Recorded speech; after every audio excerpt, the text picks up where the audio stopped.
Senator Cantwell, and if you want to make your letter available to other members of the committee, I'd be glad to join you myself. Thank you. And Thank you. thank you for suggesting it. Thank you. Senator Lee. Thank you, Mr. Chairman, and thank you, Ms. Haugen, for joining us this week. It's very, very helpful. We're grateful that you're willing to make yourself available. Last week, we had another witness from Facebook, Ms. Davis. She came and she testified before this committee, and she focused on, among other things, the extent to which Facebook targets ads to children, including ads that are either sexually suggestive or geared toward adult-themed products or themes in general. Now, while I appreciated her willingness to be here, I didn't get the clearest answers in response to some of those questions. And so I'm hoping that you can help shed some light on some of those issues related to Facebook's advertising processes here today. As we get into this, I want to first read you a quote that I got from Ms. Davis last week. Here's what she said during her questioning. Quote, "When we do ads to young people, there are only 3 things that an advertiser can target around: age, gender, location. We also prohibit certain ads to young people, including weight loss ads.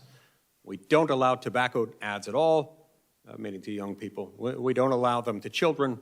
We don't allow them to minors," close quote. Now, since that exchange happened last week, there are a number of individuals and groups, including a group called the Technology Transparency Project, or TTP, that have indicated that that part of her testimony was inaccurate, that it was false.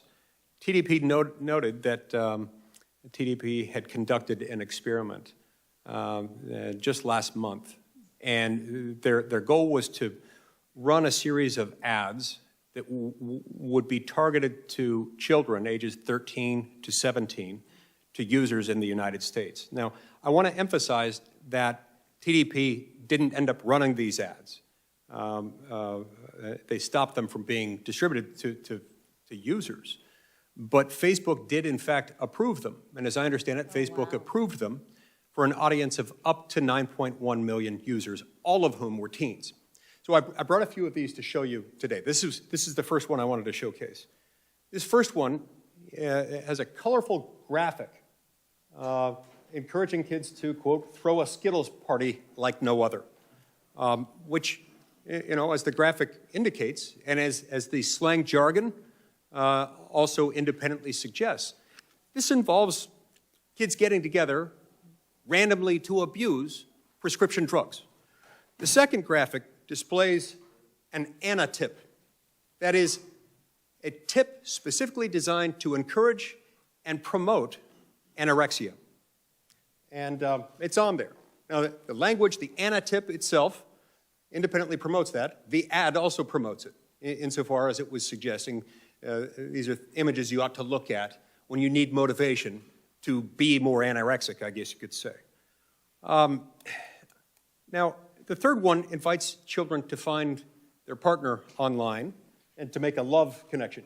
You look lonely, find your partner now to make a love connection. Now look, it'd be an entirely different kettle of fish if this were targeted to an adult audience. It is not.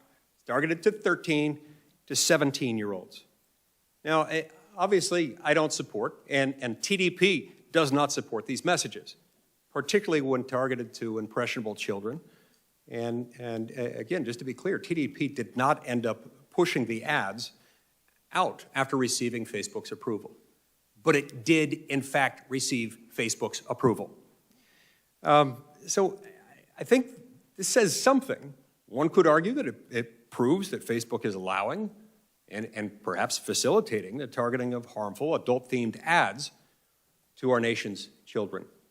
So could you please explain to me, Ms. Haugen, how these ads with a target audience of 13 to 17-year-old children, how would they possibly be approved by Facebook? And is AI involved in that?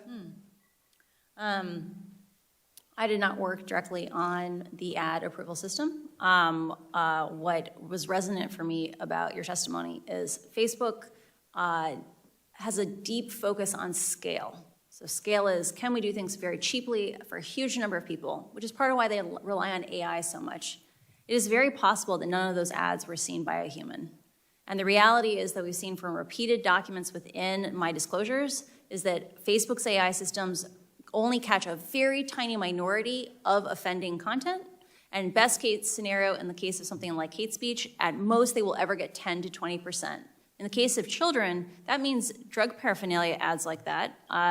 It's likely if they rely on computers and not humans, they will also likely never get more than 10 to 20% of those ads. Understood. Mr. Chairman, I've got one minor follow-up question. It should be easy to answer. Go ahead.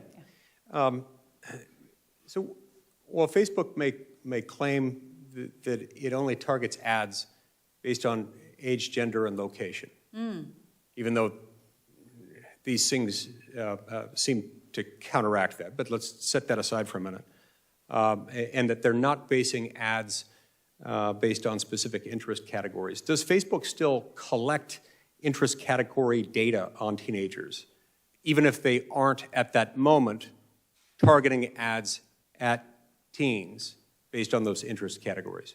I think it's very important to differentiate between what targeting are advertisers allowed to specify and what targeting Facebook may learn for an ad.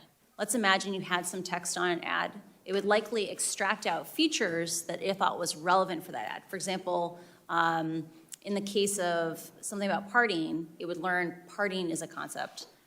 I'm very suspicious that personalized ads are still not being delivered to teenagers on Instagram because the algorithms learn correlations. They learn interactions where your party ad may still go to kids interested in partying because Facebook is almost certainly has a ranking model in the background that it says this person wants more party-related content. Interesting. Thank you. That's very helpful. And what that suggests to me is that while they're saying they're not targeting teens with those ads, the algorithm might do some of that work for them, which might explain why they collect the data, even while claiming that they're not targeting those ads in that way. I can't speak to whether or not that's the intention, but the reality is it's very, very, very difficult to understand these algorithms today. And over and over and over again, we saw these biases the algorithms unintentionally learn. And so, yeah, it's very hard to disentangle out these factors as long as you have engagement-based ranking. Thank you, Ms. Haugen.